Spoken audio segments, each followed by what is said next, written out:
Look, I'm gonna try to speed run and power through this review. You got better things to do than listen to me talk about this movie. I got better things to do than to talk about this movie. So let's just get it done.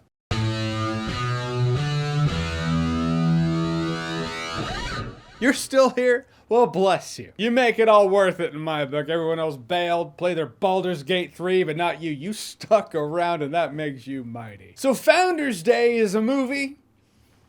It's a throwback to 90s slasher flicks in this small horror movie town. There's an election going on in this little town. All the while, there's a killer out there in a purge mask and a wig, bludgeoning people to death with a gavel. This movie has the biggest case of identity crisis. I noticed that early on when I was like, who's the main character in this thing? Who's the Sidney Prescott, the Nancy Thompson, the Laurie Strode? It's clear enough at a point it's Naomi Grace's character, but this movie spends so much time concentrating on other characters, side characters, possible victims, possible killers. Also, the movie is absolute cheese. Characters in this movie just act like cartoons. Some characters more consistently than others. There are other characters in the movie, though, they act perfectly normal. Then at a point, it's like, why are you acting cartoony? And I know there's a probable counter argument I might run into in the comment section if I am exercising the art of YouTube, which is the art of the straw man. This movie's supposed to be a slasher film parody. They're supposed to act cartoony. It's done that way purposefully.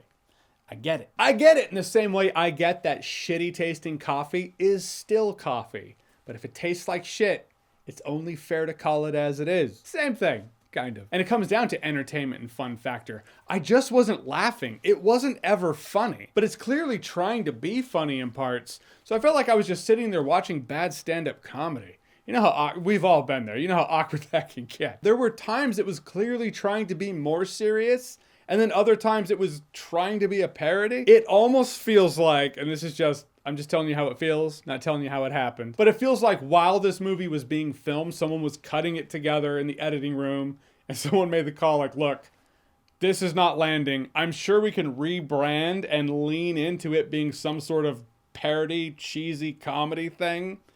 Here's hoping. But since movies are filmed out of order, you have this serious and campy tone that intermittently just flows and ebbs throughout it, inconsistently. Again, I don't know, I wasn't there. It's probably not how it went down, I'm just saying how it feels. But if at a point I found out that's how it did go down, I would not be the least bit surprised. This movie is so Scream too. You have the Dewey character, even has the mustache. I will say the end of the movie, you know, the reveal. A movie like this is always going to have a reveal. There was definitely something clever there. I'll be honest, I was like, I can see something here. Bummer is the rest of the movie getting here was a fucking slog. It's boring, it's cheesy, but still not fun or funny. Did not have engaging characters. I'm not going to remember any characters from this movie at all. Actually, scratch that. There is one. There is one because I saw this dude. I was like, I recognize that guy. It took me about 4.5 seconds. I was like, what? It's Corey Matthews' dad from Boy Meets World. Okay, so I'll remember him. But I remember him because it's Corey Matthews' dad from Boy Meets World. In a world where it's dollar store Thanksgiving, more to the point, it feels like dollar store Eli Roth.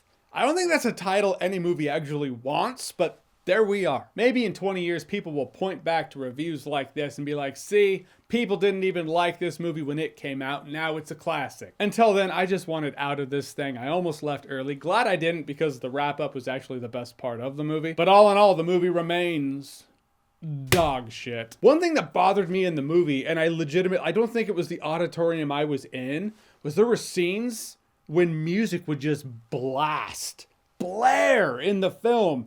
It was so loud. It was so much louder than the voices in the center channel. I kind of want to give the movie the benefit of the doubt. Maybe someone at the movie theater had the auditorium EQ'd incorrectly. I don't know. I bring it up because if someone else watched this movie, did you run into that? Like that 2-minute long segment where it's just music blasting where you're like, yeah, okay, well, I'll just wait this one out. All right, so Founders Day, have you seen it? What did you think about it? Or what's your favorite cult classic or bad slasher movie? We all have them and we all love them. Shit, yours might be Founders Day. Whatever it is, comment below, let me know. And as always, if you like what you've seen here and you want to see more, click right here to see more.